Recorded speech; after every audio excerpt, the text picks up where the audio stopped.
हाँ, तो आप सबों को गुड इवनिंग, नमस्कार।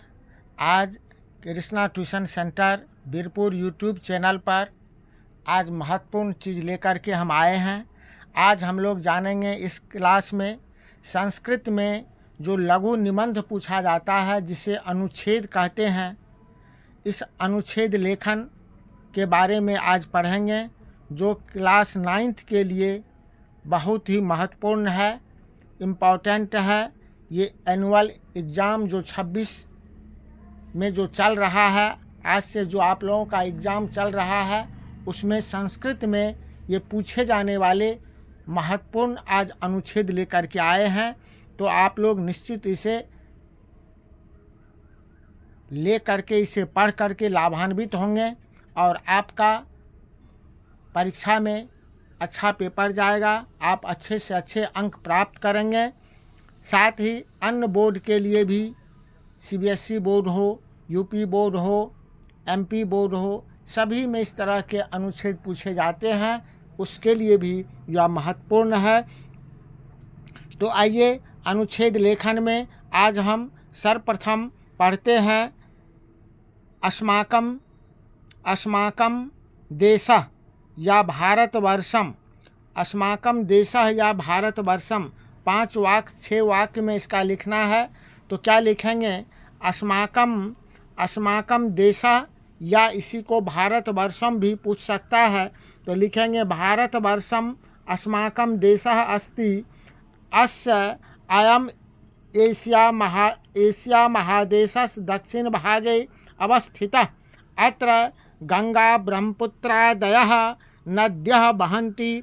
अस्मिन् देशे विविधा भाषा प्रचलिता सन्ति। देशोऽयं जगत गुरुः मन्यते। बस यही छोटा छोटा जो है, ये 4-5 लाइन में आप लोगों को लिखना है। यही लघु निबंध कहलाता है। इसी 5 लाइन में आपका 5 अंक जो है वह सुरक्षित होगा।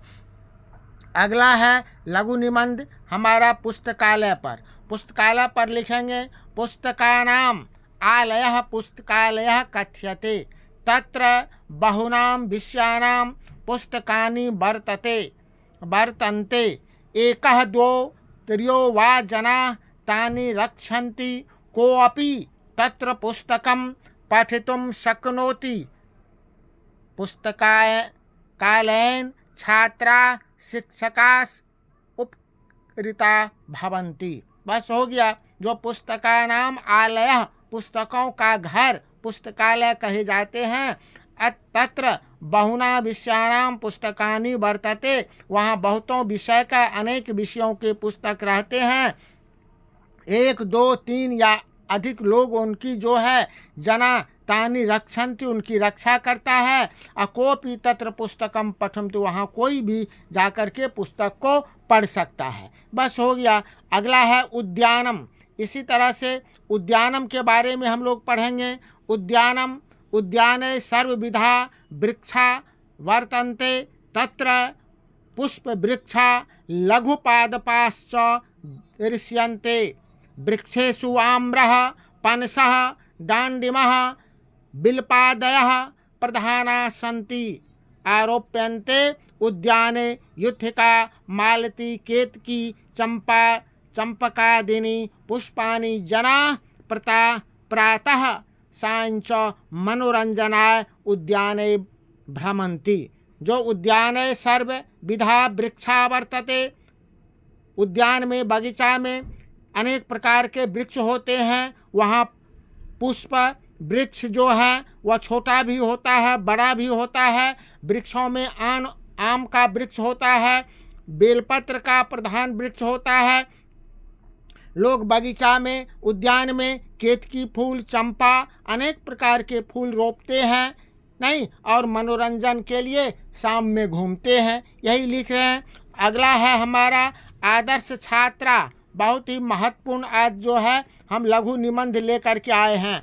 आदर्श छात्रा के बारे में देखिए है। आदर्श छात्रा नित्यं पाठे स्मरति। स विनम्रः सदाचारी च भवति। स गुरुजनानाम् आज्ञां पालयति। सः केनापि सह कलहम न करोति, वह किसी के साथ वह कलह झगड़ा नहीं करता है।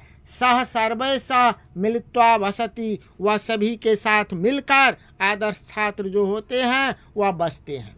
ठीक है। अगला है हमारा हिमालय। हिमालय पर्वतानाम राजा मन्यते, हिमालय पर्वतों का राजा मानते हैं। अयम भारतवर्षस् उत्तरस्यांग दिशि अस्ति, यह भारत के उत्तर दिशा में स्थित है। अश्रृंगा हिमाच्छादिता तिष्ठन्ति, इसके चोटी पर बर्फ से ढका हुआ रहता है, आच्छादित रहते हैं। हिमालय बहवः औषध्या सन्ति, हिमालय शिवस् अटहास इव शोभते। अगला है हमारा संस्कृत भाषाया महत्वम। संस्कृत भाषाया महत्वम, संस्कृतम सर्वभाषाम सर्वासाम, संस्कृतम सर्वासाम भाषानाम जननी, संस्कृत सभी भाषाओं की जननी है। सर्वशास्त्राणाम ज्ञानम संस्कृते एव रक्षति अस्ति, सभी शास्त्रों का ज्ञान संस्कृत में ही रक्षित है। इयं भाषा अति पुष्टा अस्ति, अस्यां भाषा अलभ्या यानि पुस्तकानि सन्ति, प्रान्ते प्रान्ते प्रचलिता भाषाया संस्कृतमेव जननी। बस 5 वाक्य में 6 वाक्य में इस तरह से लिखना है। अगला है हमारा उत्तम ही धनम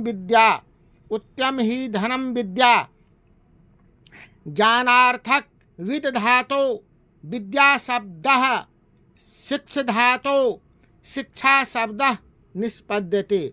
ये क्या कहा गया? ज्ञानार्थक, ज्ञान के अर्थ में विद धातु और विद्या शब्द में शिक्ष धातु से मिलकर के ये शिक्षा शब्द बना है। कश्चिदपि विश्यस्य यथोचितम ज्ञानम विद्या उच्यते, एतद् धनम न चोरहारा, यह जो धन है इसे न चोरी किया जा सकता है, न कोई चुरा सकता है, न भ्रातृभाज्यम, न भाइयों में विभाजित होता है, न राज्या अपहरणीयम, न राजा के द्वारा अपहरण होता है, न चौभार भारकारी विद्यते, और न विद्या भार होता है। इसीलिए कहा गया है क्या? सर्वेषु धनेषु विद्या श्रेष्ठः, इसीलिए सभी धनों में विद्या श्रेष्ठ है। अतः विद्वांस सर्वत्र पूज्यते, इसीलिए विद्वान की सभी जगह पूजे जाते हैं। ऐसा इष्ट फलदायका साक्षात कल्पतरु वर्तते। अगला हमारा महत्वपूर्ण फिर आ जाता है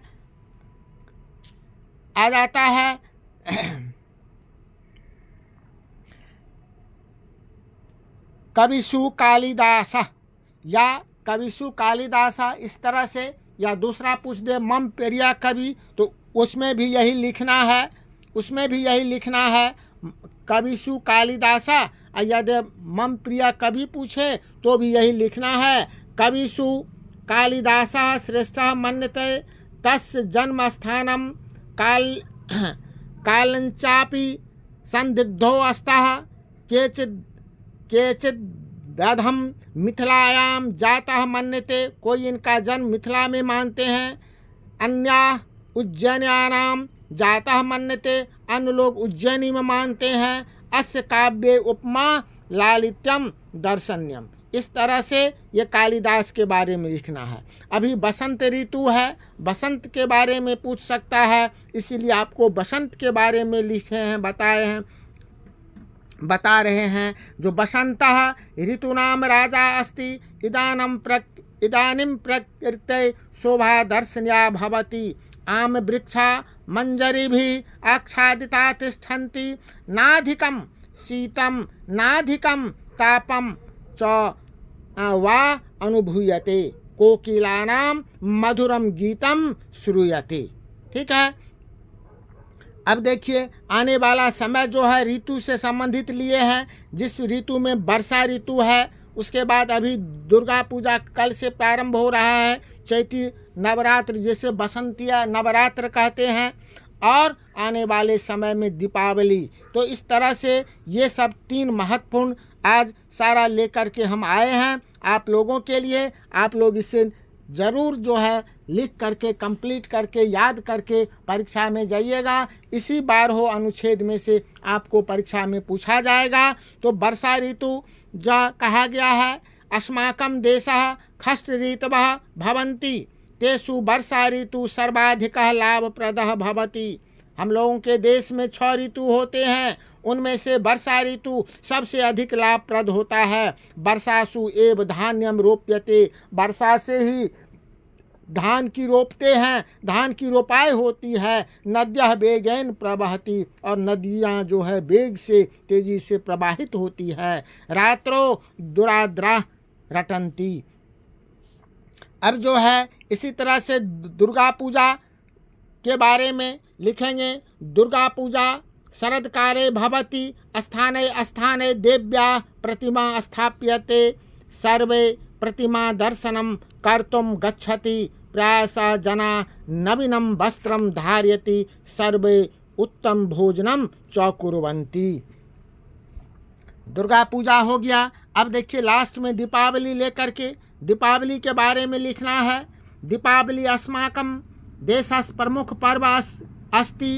इयं कार्तिक मासस् अमावास्या भवत्, कार्तिक अमावास्यायां भवति। सर्वेषां गृहे दीपमालिकां प्रज्वलति, अस्यामेव रात्रौ काली पूजा भवति। उल्का दानेन पितॄन् मार्ग प्रदर्श्यते।